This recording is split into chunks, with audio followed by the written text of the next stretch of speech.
Hello and welcome back to Molby On The Spot, your weekly chance, thanks to Anfield Index Pro, to hear the wit and wisdom of the man beside me here, Mr. Jan Molby, a Liverpool legend, if ever there was one. Good evening, Jan. Good evening, Trevor. I hope you're well. I am, my friend. Yeah, there's lots and lots I wanted to talk to you about. And I suppose the very first thing we could maybe mention is the Hillsborough Law, which has got a lot of headlines and there's a lot of positive noises being made around it. It's decades in the making, something like this. Of course, it's not a fait accompli yet. It has to go through all the processes to become what it's going to become. But if you allow me, I just wouldn't mind sharing the screen so people can see what it is that we're talking about here. I just decided to open the gov.co.uk site here. So this is as official as it can be, coming from the government itself. It says Hillsborough Law to ensure the truth never concealed by the state again. You see, I think that this is the thing, and this is the only reason I wanted to bring it up to you. It's just the essence of this is so, it really hits you between the eyes, Jan, you know. It says here, landmark legislation, a legacy for the 97 lost at Hillsborough, a tribute to the families who have fought for change. And we go on and they line out what the real thing is. And there's a lot of talk about this thing here, the legal duty of candor, which is placed on public officials and authorities to prevent cover-ups. Then the bereaved families will have publicly funded legal representation. And again, just back down to the bullet points, this legal duty of candor, meaning public officials must act with honesty and integrity at all times, with criminal sanctions and for any egregious breaches. And then there's going to be this expansion of legal aid, the largest one in a decade, for bereaved families, providing non-means tested help and support for inquests. And then a new offence to be introduced for misleading the public. So by way of just setting it up, I just wanted to read down through that, because basically what we're being told there, Jan, is that this new law is to prevent the government from lying to people. It's remarkable, isn't it, that such a thing has to be put into writing. It's a great step forward that it is happening, but I find it kind of simultaneously depressing in a weird way as well. I understand the celebrations about it. It'll be even more celebrated when and if it passes properly through into legislation. But for now, yes, absolutely, thank God there's some progress for those families who've campaigned so hard for something. But isn't it quite dark what it admits to in its wording? Yeah, it is, absolutely. I mean, transparency and accountability is basically what this is all about, isn't it? You know, the government have finally realised that you can't just cover these things up, and there is more things. And you know, we had the sub postmasters with the post office, didn't we? And when we had the big fire in London, where loads of people sadly passed away as well, and we were never told quite the truth. So yeah, it's basically just a case of, listen, we've had enough. You know, tell us the truth. So yeah, this is what this will be all about. But yeah, it's been a long rocky road to get to here. But it's fair to say it's another victory, isn't it? I don't know whether it will feel like that for the families, but it certainly will feel like that for people moving forward. I've seen so many of the representatives of the various families and the organizations representing the families coming forward and saying a few things. And of course, you want to be positive about stuff like this, but it has been such a long old struggle, Jan. Your heart goes out to anyone who's still involved. To say that it was a sort of a thankless task for so many years is an understatement. I mean, the bravery that those people had to just keep sticking their chins out when they kept getting knocked down and told to shut up and go away. I suppose that is the victory, isn't it? To see something enacted into law on the back of their efforts, when clearly, even from the wording of this thing itself, everything was kind of stacked against them achieving this. Yeah, no, I mean, everything was stacked against them from the moment that they started this fight, and they started this fight on the back of them feeling that they were being lied to. Eventually, they were proved right, and I do admire them. I mean, I've met a lot of the families over the years, and we're still in touch with some of them. But I find it amazing that when they're interviewed, that they're not more bitter than what they are. Because how do you ever forgive and forget? Yet again, well done to all those people who found the courage and the time to fight the government, because that's basically what they've done, isn't it? They've gone right to the job and they fought the government. And that in and of itself, tremendous achievement. And like I say, hopefully it takes those final steps now and it gets enacted into law properly. We have so much to get through in terms of the football. We should look back on the most recent game, which is obviously Burnley. And interesting, really, I guess, to think about this one. I'm not sure what you made of it. But again, maybe if we could just have a quick look at this, because it was something I wanted to get out of the way from the start, which was, can we try to be honest about what happened here? Because there were some people from the TV channels who were covering it on the day, to the various media outlets that evening, to the headlines the next day. And the general tone of this, Jan, was plucky and unlucky Burnley. They didn't deserve what they got, you see. And I've got the stats up there in front of us now. We can see them. 27 shots to 3. Our 4 only on target. 81% of the ball to the Reds for 692 passes to 166, and 13 corners to 1. This narrative that went around, man, I can't get my head around it, really, that Burnley were unlucky. It was being proliferated by the likes of Jamie Carragher and Sky and Michael Richards and lads like that, and then it just kind of took hold. I didn't see anything like that. I mean, did they have a right to play defensive football? Bloody sure they do. They got tanked 9-0 the last time we played a Scott Parker team. So do you if you're Burnley. But this narrative of they were lucky and we are poor, we played within ourselves. But the fact that Burnley didn't win doesn't mean they deserve to. What was your take on that kind of slant on it? Well, my first take on it, I mean, I wasn't at the game, and I watched little bits while I was at the Etihad getting ready for the Manchester City derby. I never felt that Burnley were unlucky. They were hanging on for grim life from early on, really. And you just sense, don't you? We were actually just coming off the pitch at the Etihad. I wasn't warming up, just about to play again, so I've left those days well behind me. But we were just coming off, going through the concourse. And I looked up at the screen, and there was 3 minutes to go, and you've obviously got all the City fans watching the game, haven't you? And then the next thing, you get the penalty, and you just know it's going to be, isn't it? And it was quite remarkable for them to take such an interest. They almost showed emotions, the Manchester City fans. I mean, if they were interested, in this game of football. But obviously, you hear all the normal things, don't you? Oh, typical Scousers, lucky Scousers, and whatever. And I thought, well, it's probably the only thing we haven't been today.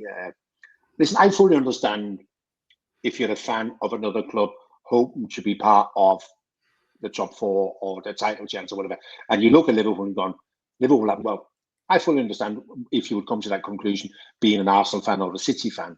And I don't quite know what to make of each other. I fully understand what the game's about. The game's about winning. I also know what it's like to be part of a team. When we talk about the team, we talk about the manager, backroom staff and the players and whatever.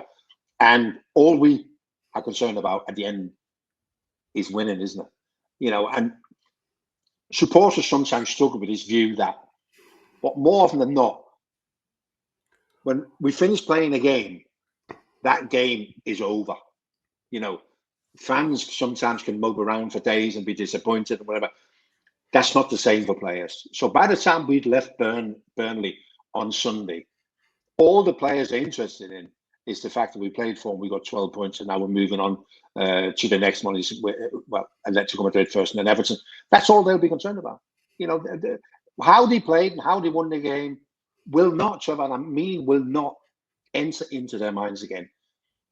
I'm going to be careful what you're saying, but I think I'm lucky and blessed in that I remember a lot of games. I remember every game I played in.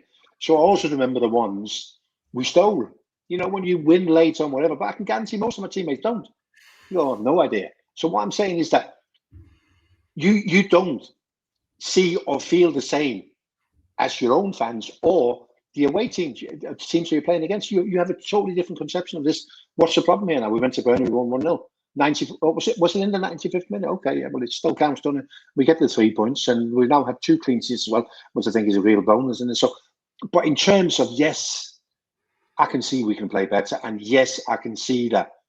But I don't know whether I buy into that narrative that when we play against a team who defend like Burnley, that we struggle. But we'll soon find out, won't we? Because we've got 2 coming this week who more or less play like that in Atletico Madrid and Everton, who will park.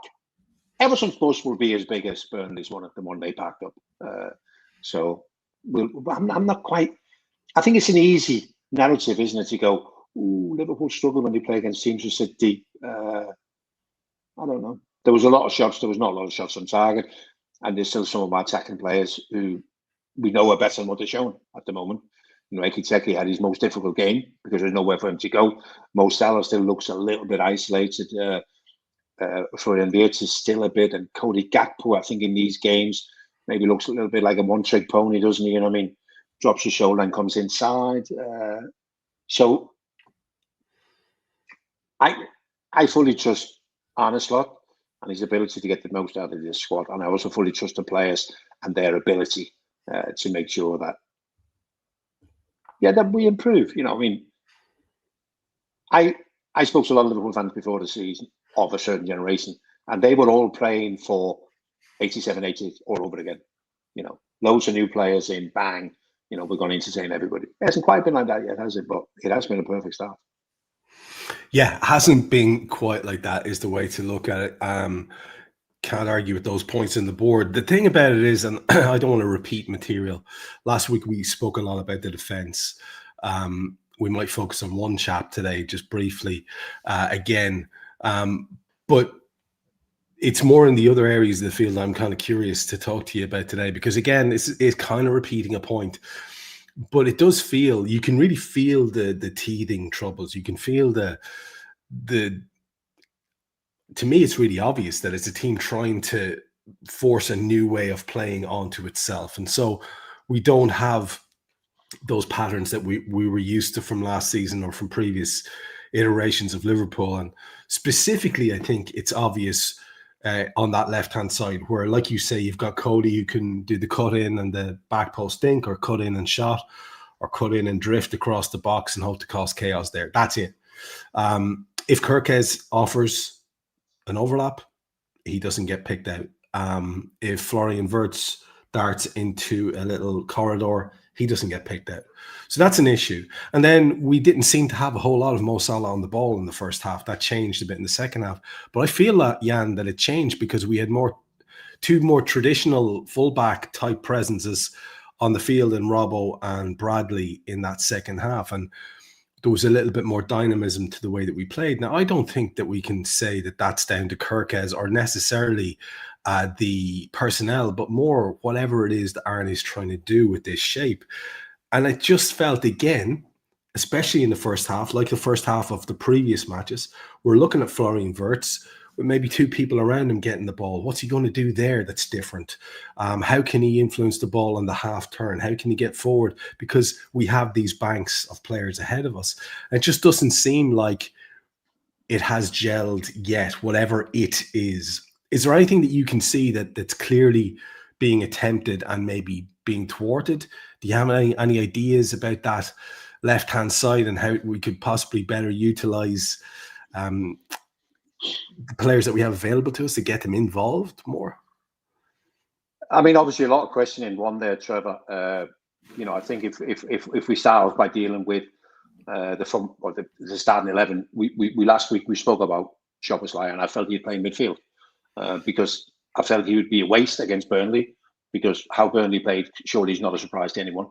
And I felt that Szoboszlai would be better used in the middle instead of McAllister. Because of his travelling, because he doesn't feel 100% right, and also because Conor Bradley is more of a right back. So, but we also last week spoke about what we want to do or what we want to achieve with our fullbacks. Prior to Arne Slot arriving, we knew 100% how our fullbacks played. And that was Roman when they were flying down the wings, putting in crosses, and they have all these assists between them, Trent and Robbo. Then Arne came, and we changed the role of both fullbacks. We didn't need them to be overlapping, coming on the outside and getting to the byline anymore. If anything, Trent had a tendency to more step inside and play in midfield. So now we're looking at a new set of fullbacks. Who's going to be on the right when we finish off? I don't know, but Kirk is on the left. And I don't quite know what the plan is. What I do, however, think is that there is some pressure this season because there's some expectations of how we should look. So last year, when Arne came in and we left the club era, people were unsure. But obviously, what we achieved was unbelievable. But now there's pressure on how we should look, isn't it? Everybody have an idea about how Liverpool should look, and everybody talks about the front four, how they should look. And the front four is the problem because we don't have a way of getting the best out of Mo and getting the best out of Florian at the moment. And I do think that them two are the key because they're the ones, apart from the goals that they'll score. Mo with all his assists last year, and I don't need to tell anyone on Florian Wirtz is also somebody who creates a lot of chances in it. It's the emphasis is not so much on Gakpo and Ekiteke or when it becomes Alexander Isak, isn't it? So I think he's battling with how to play. And then there's other thing, and that might not be as popular with some people, but that is the passing ability of Trent as a right back, whether that's down the line or whether that's inside. You talk about Florian Wirtz darting into a corridor and he doesn't get it. Well, that's kind of what Trent did, isn't it? And that was kind of my big argument when Xabi Alonso left Liverpool. And people said, yeah, but I said, no, watch how he moves the play from his own half into the opposition half at the right time with the right pass. So, whereas we feel that in the long run will improve, you called it teething problems before. I think you're spot on, Trevor. I think we've probably got bigger teething problems than what we thought we would have, because naively, probably, we thought that Florian Wirtz is just going to step from the Bundesliga into the Premier League and go, here we are. He's going to dance around like a ballerina and do what we did in Germany. It just doesn't quite work like that. Plus also the opposition also have an expectation of how Liverpool would play this year. I think a lot of times last year, the opposition found it difficult to cope with the way that we played. Arne Slot was quite flexible, maybe not in selection of individual players, but in terms of how we played. Sometimes we played 4-4-2, play over the press and whatever. But this kind of season, I think all the opposition we played so far kind of know what we're going to do. They know the avenues that we're going to go through. They know we're going to be looking for Florian Wirtz. They know we're going to be looking for Mo Salah.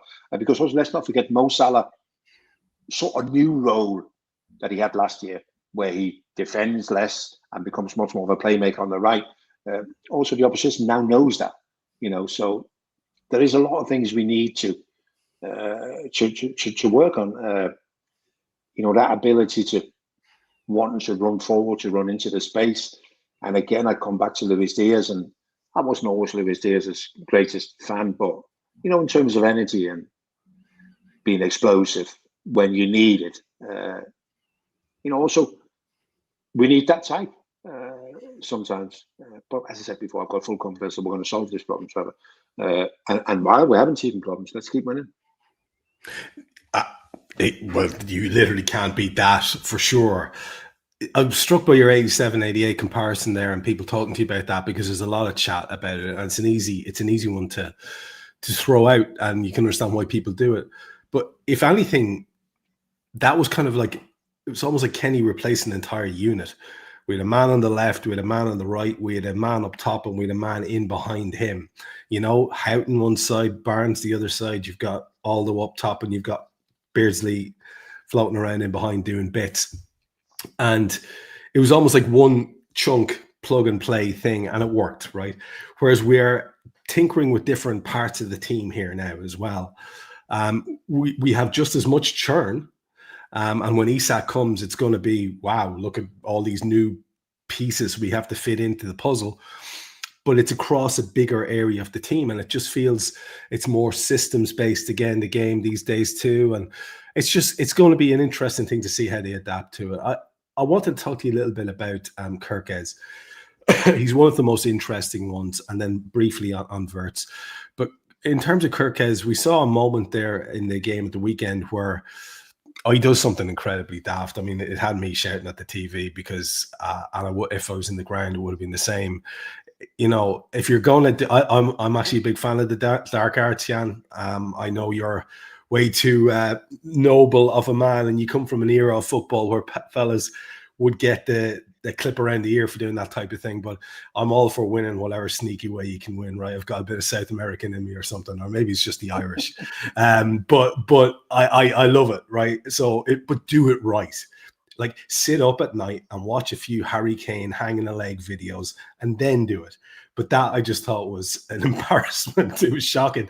And I loved the frankness with which he got hooked and told on his way off the field, I don't trust you not to get another yellow card. That's why you're off, lad.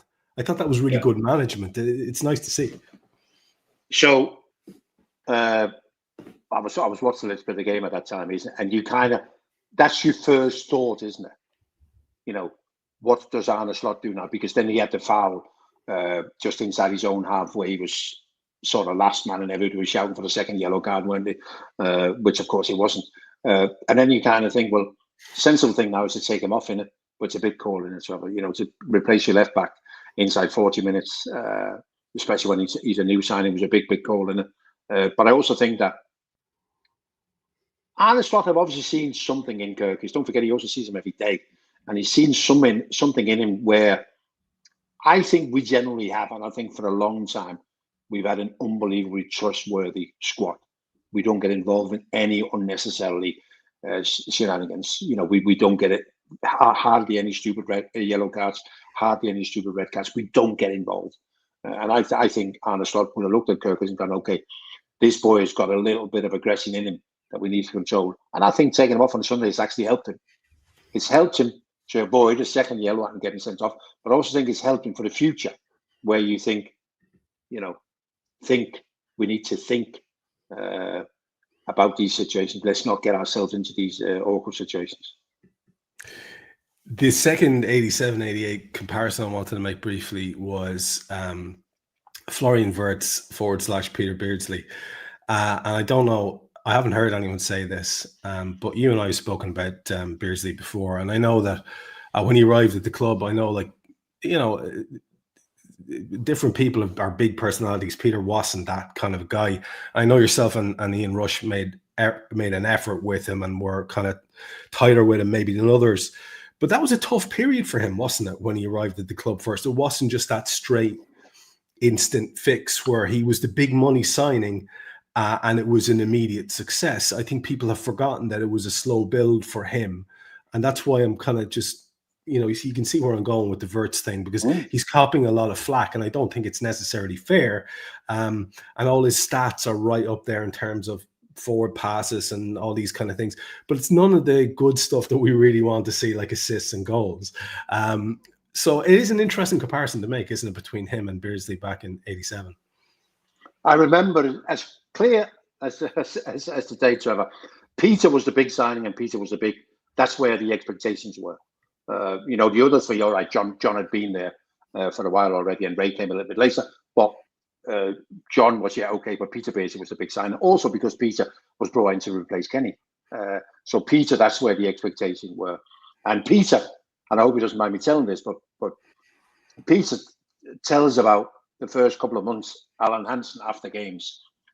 And it was a bit tongue-in-cheek because the season couldn't have gone any better, you know, and we went 29 games unbeaten. So it was a bit tongue-in-cheek, isn't it? But Alan Hansen after the game used to say, you don't get a lot for 1.9 million these days. And he really, really used to wind Peter up, you know, but he also, in a funny kind of way, motivated him, you know, because he was desperate. You know, had one of the other players said that, he might not have meant the same, you know. But you sort of, when I walked into the Liverpool dressing room, there was sort of three players you wanted to impress. That was Phil Neal, Alan Hansen, and Kenny Dalglish. You know, and by the time Peter Beardsley got there was only really Jockey left. Kenny was the manager, and Phil had gone.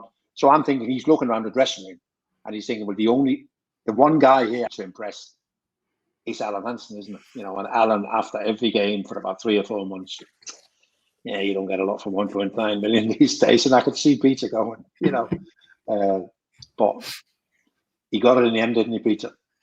There's no doubt about that. Often one of those players, I think we said this before, Trevor, massively overlooked when we talk about great Liverpool players. You wonder, don't you, who might be the equivalent to Jocky Hansen? Is it Robbo? Do you know what, Trevor? I was saying that to one of the lads last week. I said, I just wonder whether that still goes on. Whether somebody actually goes, oh, bloody hell, but maybe one day somebody will come out and said, yeah, we gave him a little bit of a stick in, but it's like, see, if something like that would have happened in the Manchester United dressing room now, I think it would create a problem because they're not doing well, are they? But when you're doing well, Trevor, you can kind of push your luck a little bit, you can be a little bit cheeky. You can ask people for a little bit more, can't you? Or you can let people know that, hey, listen, come on, you're not quite there. Yeah, absolutely. I'm very sure it does go on, man. I mean, like, I think there's a wee bit too much talk about how these players are so delicate and it's all the woke 2025 stuff and they're all sort of going around their bubble and no one offends anyone. I don't think it's like that with groups of young men. I mean, I work in a secondary school. I teach young men every day.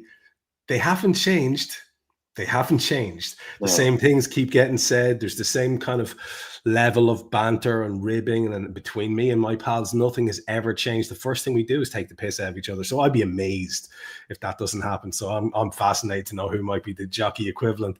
On the Burnley game, as a last word, you spoke last week on the show about the difference between managing well, proficiently, excellently, in fact, in the Championship, and then having to do it in the Premier League. And I was mentioning to you in the setup for the last question or the one before that, Scott Parker has a traumatic memory of a big, heavy loss against Liverpool.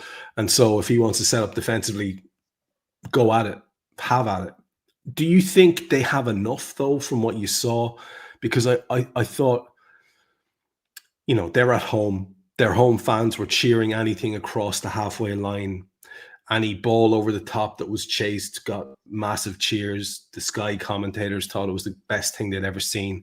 But there was nothing there for me in terms of a threat that they carried. I think they're going to really struggle. If that's the best they can do when they're all backs to the wall, a line of 5 and a line of 4, and just sit in, I think they're going to really struggle. Yeah. Now, maybe I'm not seeing something. What do you think? What do you think about Parker's chances of getting this lot to hang around? Well, I think last week it was 10 wins in 55. Now it's 10 wins in 56 in the Premier League for Scott Parker. And Scott Parker generally plays not to lose. I fully understand that is the way you want to play when you play against Liverpool, isn't it? But I still think that, you have a responsibility. And I think you have a responsibility towards your own players as well. Don't tell me for 1 minute, Trevor, that the players enjoyed that. They might have enjoyed that they walked off the pitch with a point in it, but don't think for 1 minute they enjoyed, during the game having to run and close down and defend the 18-yard line non-stop and not having any freedom to play. Because, even if you play for Burnley, you can still play, can't you? You're still playing in the Premier League. And I think they, I want to show a little bit what I've got, instead of just running around and do all these things. And so, yeah, goals is going to be the big thing for me, Trevor. I don't know how they're going to get enough goals to stay up. I think they'll probably do better than, probably all 3 newly promoted teams last season. They might get more points than them because I think they might just pick up a few at home. I think it'll be quite strong at home. Burnley, it'll be quite a few 1-0 wins and whatever, isn't it? But in terms of staying up, if we're looking at 32 points, that's kind of where I'm thinking we're heading. Yeah, 32 points. They ain't getting 32 points. I think that's fair. I mean, stand to be corrected, but I think that's very fair. We've so much to get through that I want to keep it flowing. So let's go. We're already a half an hour in, and we're already moving on to our next game, which is Atletico Madrid. And I've just put down a heading here as the challenge that we face from Atleti, but also the strategy that you see us adapting in the Champions League. There was a lot of talk last year about, well, it was exciting about the group phase, and when it came out first, I remember you looking at, eyed it up, but there were some big old games, but you were very confident we get them. You were the same when this set of fixtures came out. Our group, as it were, our league stage, or whatever you want to call it. Some people are massively in favor of this. Some people don't like it at all. I think what it definitely does, I think you'd have to say, is it takes away an awful lot of the peril or hazard. I mean, it doesn't matter a damn if we lose tomorrow. It doesn't matter if we go to Galatasaray and lose. We can still turn the whole thing around. You know, and there's a few big old European names clashing over this initial set of fixtures, and none of them really matter. So it's kind of a weird one. So two parts to the question. First is, do you see us adapting a different strategy this time, where last time we seemed to go for it in all games, except the one where we really should have at the end, where we could have avoided PSG if we won it? Or do you, and that's part one. So will there be a different strategy? In part two, Atleti are in a funny spot. We'll talk about them in a minute. But what do you see in terms of us going all out to win this first game? I think with the rule change, in terms of the top 8, we obviously know that they go through the round of 16, but also the fact that you will then have away games first, and you will finish at home. You know, so whoever is the highest ranked team will finish in the quarterfinals and semi-finals at home, which will be a massive help.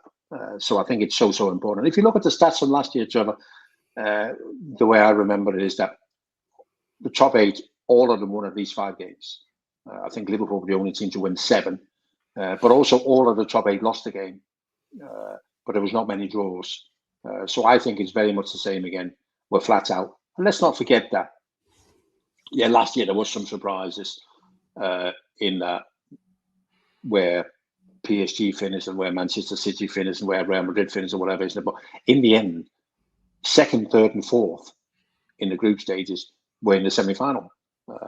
The only one missing was Liverpool, who got knocked out with the eventual winners, isn't it? So I still think it's an indication, Trevor, of where the strength is. So I think Arne's looked at this and gone, well, okay, this is, it's pretty straightforward to have a strategy, and we're going to go for it. So 5 points and a draw, I would think, gets you through. But we're heading for 7 again, Trevor. I'm telling you, we're heading for 7. And a draw this time. And a draw. We don't like losing. We hate losing. Can I just say, how long have we been in this show? Years, right? And you just too long, Trevor. And you roll in another little grenade there at the end. Nobody's fucking said this before. I didn't realize that. Of course, you're right that 2nd, 3rd, and 4th in the group stage are there in the semis, and we're missing. I mean, that's just wow. I love that. That's a really interesting little stat to have. So yes, clearly it's important. If we look at the challenge, particularly that we're going to be looking at from our opponents in the next game, might be no harm just to see how they're doing. I'm fairly certain I have Atletico Madrid results. I do, yes. So we'll just have a quick look at them. They have had a kind of an indifferent time. Last time out, they had a 2-0 home win over Villarreal, 1-1 with Alaves before that away, home draw with Elche before that, and then they lost on the opening day of the season to Espanyol away as well. That's not particularly exciting. I think we can agree. And I've heard, Jan, that they haven't got quite a few people that they'd like to have with them. They were struck by some injuries in that most recent outing at the weekend. So they are very much a weakened outfit with their very best player, the lad who we were linked with so closely, their Argentinian superstar, not traveling. The first game he's ever missed, Jan, with injury in his career, which I think is mental. He seems to have Luis Suarez type genes, better in fact. So yeah, a very interesting situation to be playing these. We know there's a little bit of spice in it because Arne and Simeone have a bit of previous. Simeone was, sort of poking at it a little bit in his pre-match stuff. Certainly not playing it down. You would expect that from him. He's a feisty character. Arne, you would expect entirely to play it down and be calm and cool and hopefully walk away with the win as his victory. But there's a little bit of extra on this one. I like it. There's a little bit of an edge on it. What do you think of them as a side? Bearing in mind, like I said, quite a few of their players will be out. As you're talking, I'm going to try and throw up the most recent 11 that they played in the Villarreal game so people can be looking at it. What do you make of the challenge posed by these? And they're quite a change side. Like, is there anyone in particular you think stands out? So unlike you, Trevor, Simeone is actually from South America. He doesn't just have a bit in him. He's a fully fledged South American, you know what I mean? And he will do anything to win. I don't quite know what to make of Atletico Madrid. I mean, he's been there for a long time now, Simeone, and I would think he's done quite well. But also, he's had the tools over the years. I mean, he's one of the highest paid managers in the world. He's been given an awful lot of transfer funds over the years.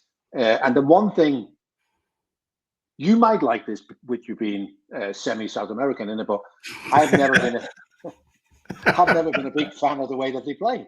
I just think for the money that they've had available, they should play better football than what they had.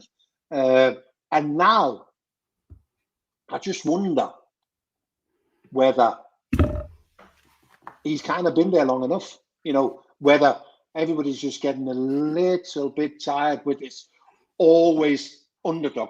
So when you're in playing in La Liga, it's easy to be the underdog unless you're Barcelona and Real Madrid, isn't it? Because it is recognised throughout the world. You can actually play the underdog card if you're Atletico Madrid in it. So he always plays that. Who do I like of the players? I look at the players and I go, Koke is still there.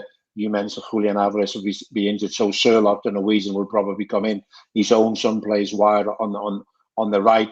Wonder whether the left back they've taken from Feyenoord, Hanko, is going to come back in. And of course, they got one of the best goalkeepers over the last 10 years. We you know, him and Allison and maybe a few others have been right up there, isn't Jan Molby. But my problem with Atletico Madrid is that it's a horrible team to play against. It's got all the hallmarks of being a horrible game.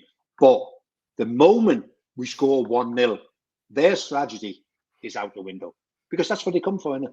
They come to keep a clean sheet and see what they can pinch on the break. So the moment we score, their game plan is out the window. So my whole idea about this game is that it's about the first goal. We get the first goal, they'll have to open up a little bit. So we'll come to it at the end. But the first goal is absolutely the key because that'll be the end of whatever strategy they had. Yeah, and we've objectively played better teams recently, European teams recently, and just something about Anfield under the lights and all the rest of it, you know, insert cliche here. But you look at that 11, you mentioned Oblak. It's really only him and Allison in the conversation, really, I think, for, you know, as you say, in the last decade. Llorente and Ruggieri. I think Ruggieri's a comparatively new lad, as you mentioned, but again, I think he's made a decent start. And Clement Lenglet and Lenormand. I think Lenormand went off injured. Barrios and Koke. Barrios, quite highly rated by a lot of people I know who watch Spanish football on a regular basis. I believe he's one of those that was potentially watched by Liverpool. And Gonzalez and Simeone, you mentioned the manager's nipper on one flank, Gonzalez on the other. Julian Alvarez and Griezmann is quite the two, but that won't be the two. However, if you look at their bench, you mentioned Sorloth, he will probably play. Conor Gallagher will probably play. David Hanko went off again, I think, when he came on injured. He's a doubt. Pubil, Galan, and a few others that people might be familiar with their names make up that squad. On the Simeone thing, just to finish this part of the chat off, because I'm curious where you're going with this, because this is the kind of thing I like to ask you about with all your experience. Do you think there comes a time when you've been at a place for a long time and it's time?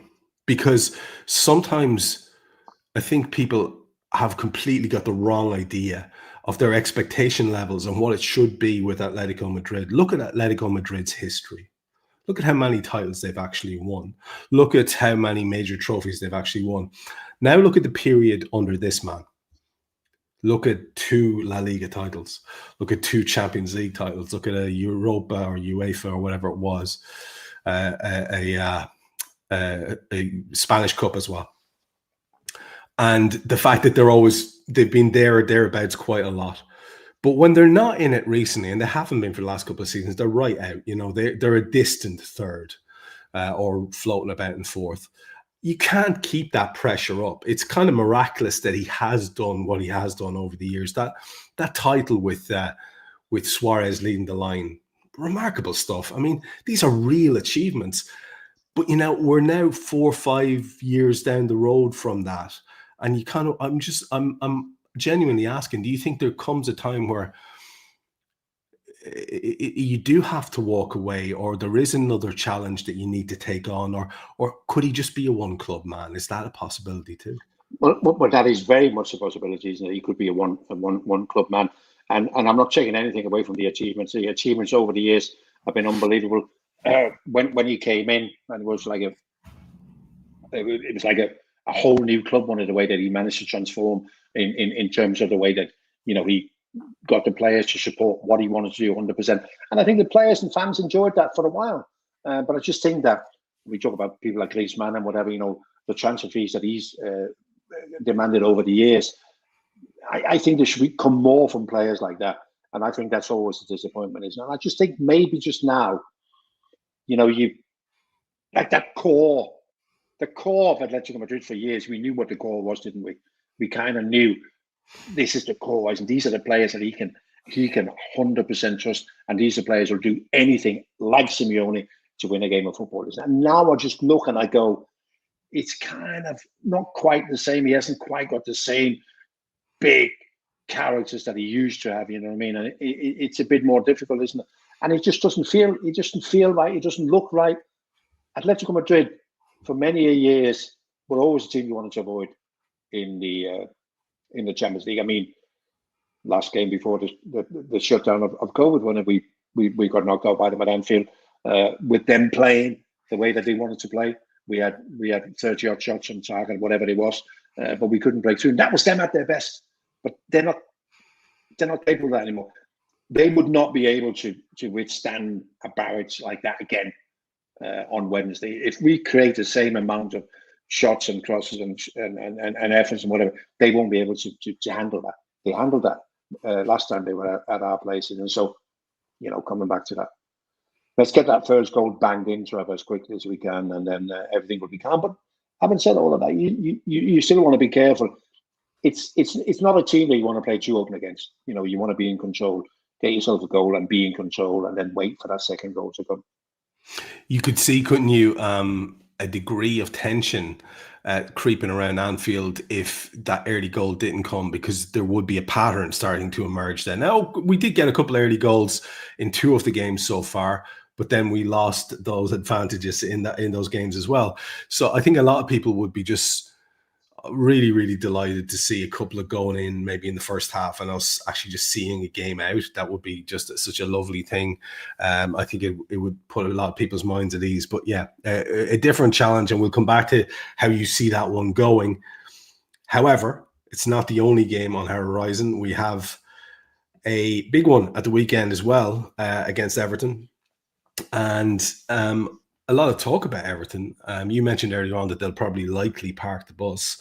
But a lot of people have been very complimentary, Jan, about the way that they're going about their business this year. And I can't say I'm surprised, because whatever about the initial iteration of David Moyes' Everton, where you always had a couple of groks and a couple of hard nuts and really some good footballers as well into the mix, but he's just changed a little bit over time. I think the Moyes we saw at West Ham, you know, I'm not surprised that they are a little bit cultured, that there's something creeping in there. They did quite well, some really good business in the transfer window.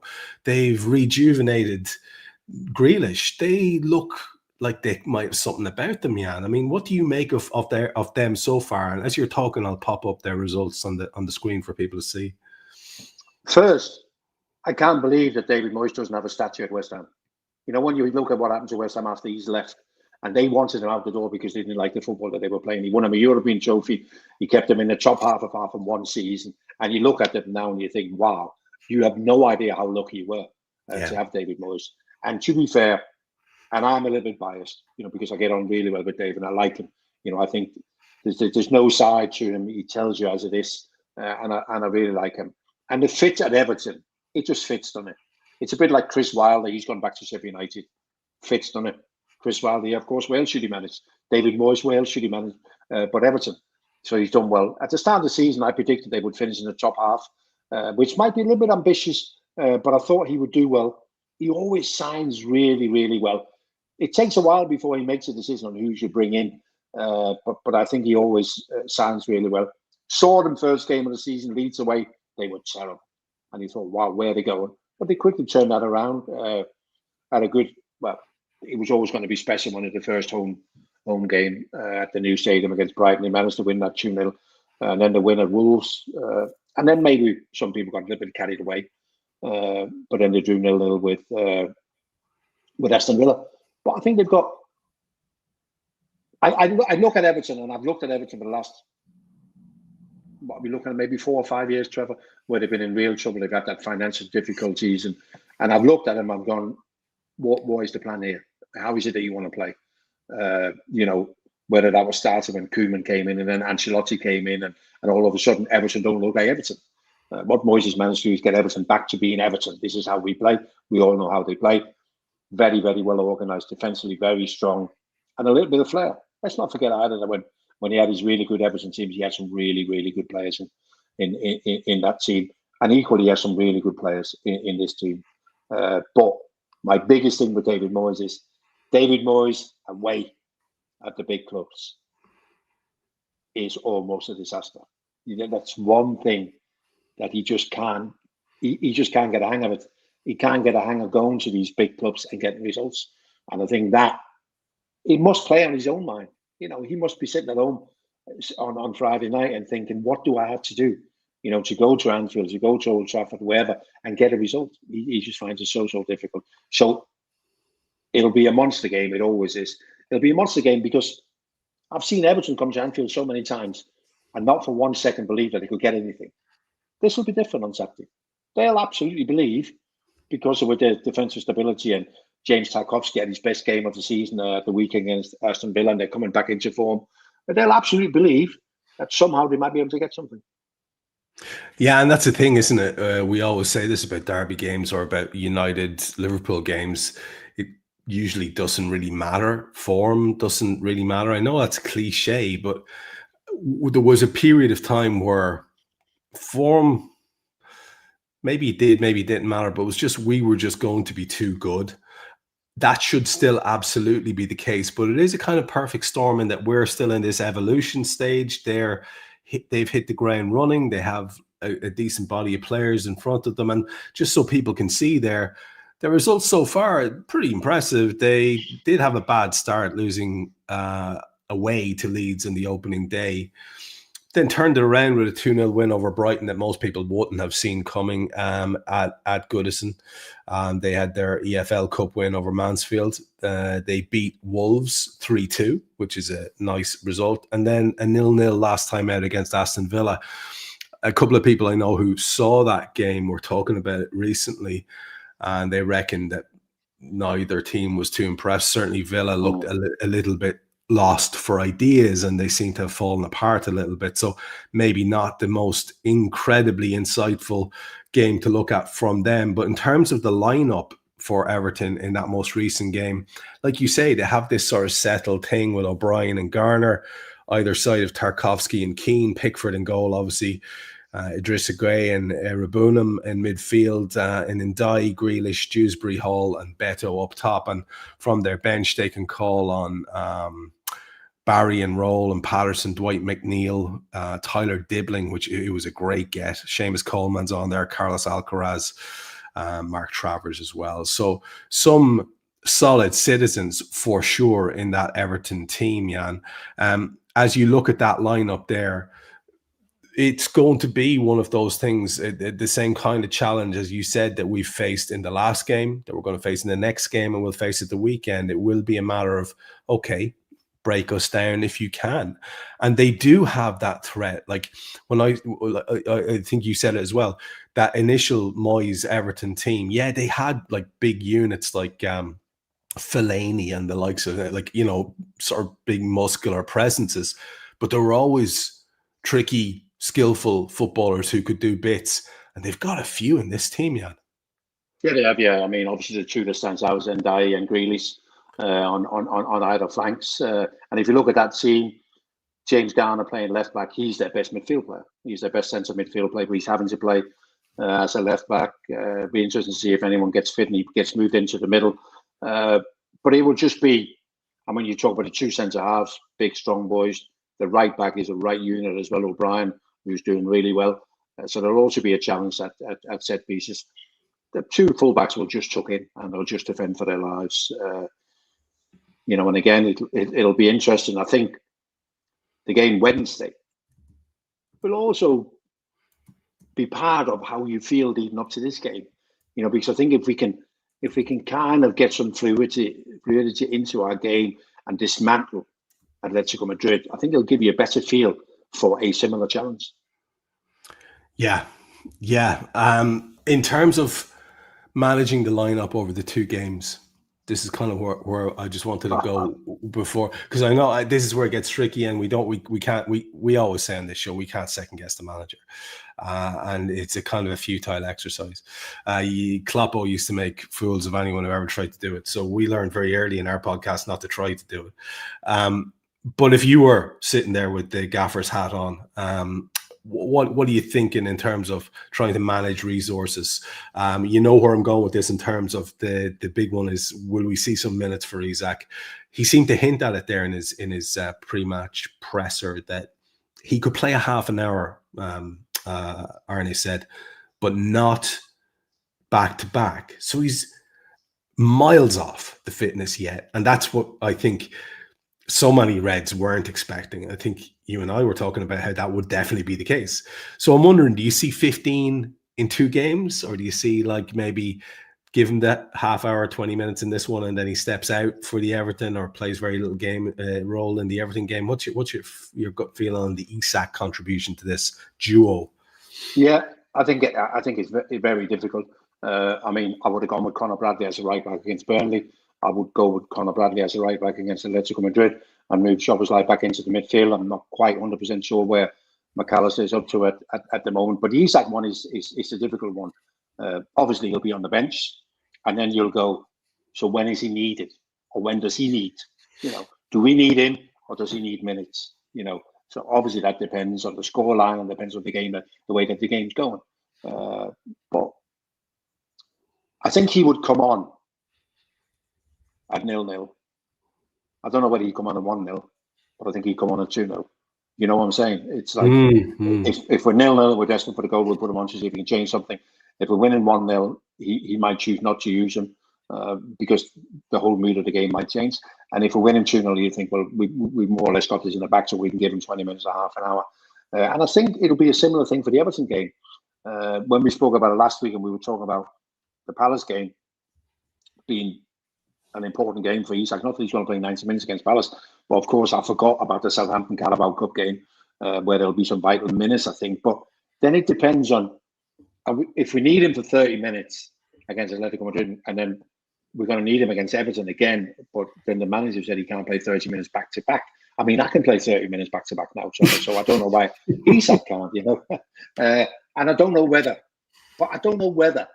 Arne's already planned for Isak to play some minutes against Atletico Madrid, and in an ideal world, sit on the bench for the Everton game, for him then to start the Carabao Cup game against Southampton.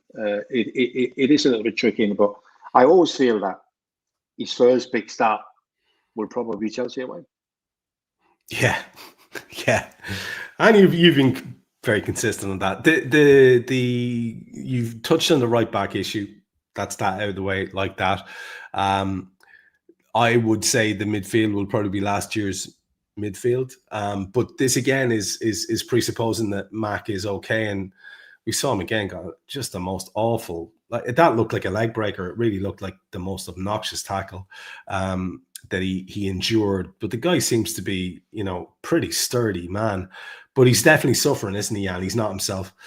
So I'd kind of love to see him being able to step out. But with Curtis Jones being absent, that's not really going to be an option, it seems. So we could be just a bit tight push there in the midfield for a while. I think you're right. I think we see Dom move back in there. But the question I wanted to ask you is, okay, you've touched on the right back situation.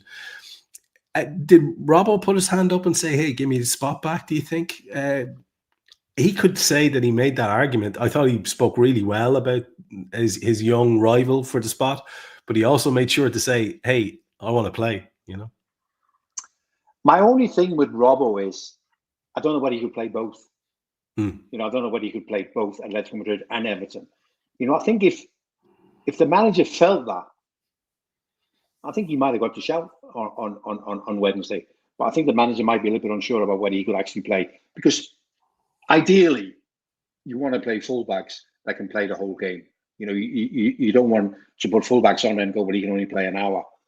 So that's the interesting bit. But there's no doubt that in two very tactical games, because they'll be very, very tactical games, and both Atletico Madrid and Everton having a real threat on the right with Simeone for Madrid and Ndai for Everton, that he'll think that would that suit the way we want to play, in that we have a left back who's going to know and take responsibility for his defensive job. So I wouldn't be surprised if Robbo starts against Atletico Madrid, not at all. Last one for you in terms of little googly that he might throw in here is, do you see a start maybe from Mamardashvili? I think an awful lot of people, you just assume Ali's going to play, and he should do because he's the best. And if he's fit, and he is most of the time, then you just assume he's going to play, unless it's Carabao Cup or something. And most people wouldn't like to see a bit of messing around. But again, I'm just thinking this is a long, old competition, and it's the very early stages.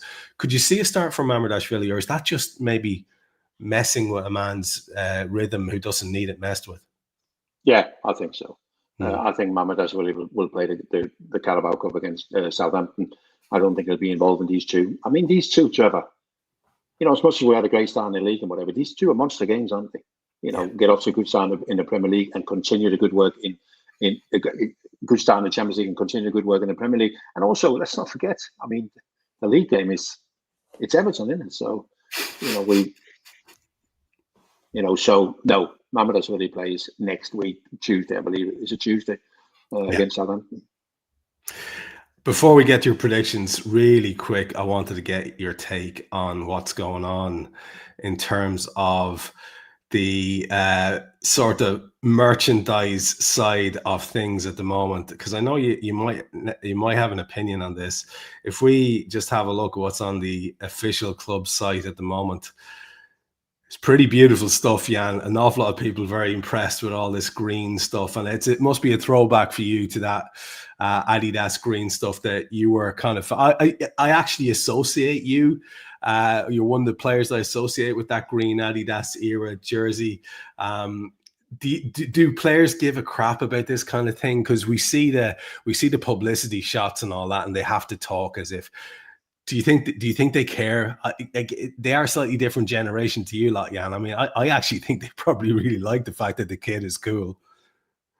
I think they care. We cared. We just didn't have a lot of options. We didn't have as much training kit. We didn't have 3 kits, and I also believe we only changed design every other season. You know what I mean? So we didn't have a lot of options in terms of that. But there's no doubt that those players, when they put on that kit at Burnley on Sunday, would have gone. I mean, my daughter texted me and said, "Can we get one for her son, my grandson?" She said, "Can we get one?" I said, "Of course we can." She said, "It's so smart, isn't it?" You know what I mean? And she's a fashion designer, and so she knows the stuff. She went, "It's really smart." And I think the players would have gone, "I look $1 million for this." I used to feel that. Honestly, Trevor, I used to feel a bit like that in the white kit we had back in the 80s. You know, when you put that white kids on and with your black shorts, and you go, oh, you know, I could break a few hearts tonight, Trevor. Let's all head out in town, full kit wankers. I love it. Tremendous. Right, last thing is prediction time, my friend. Let's get your feeling for how Atleti goes and then how everything goes at the weekend. Yeah, we get the first goal within the first hour, and then we wait for them to open up, and we score 1-1. We win 2-0. I just don't see them having enough threat to get any. I can't see them how they're going to score. In terms of the weekend? Well, I could. So I struggle to see how Atletico Madrid are going to score. I don't necessarily struggle to see how Everton might score, you know, because they've got good players on the wing and they're really, really dangerous at set pieces. But I just think that this is a derby game. Van Dijk and Konate will be up for those set pieces. They know the threat of O'Brien and Tarkowski. So I think the derby will be another Liverpool 2, Everton 0. Smashing. Listen, man, took you around the houses tonight. Appreciate your time. We've gone just to hit the hour at this point, so we let everybody away. More to the point, let you back to your evening. So yet again, my friend, thanks a million for all the efforts tonight. Wonderful, Trevor. On we go to the next 2. On we go, sir. That's the pattern now, folks. Every show we do, we'll have a game to look back on, a game to look ahead to, if not 2 in this case. So join us for the next one when me and Jan will be back with you next week. Until then, good luck. Cheers, buddy.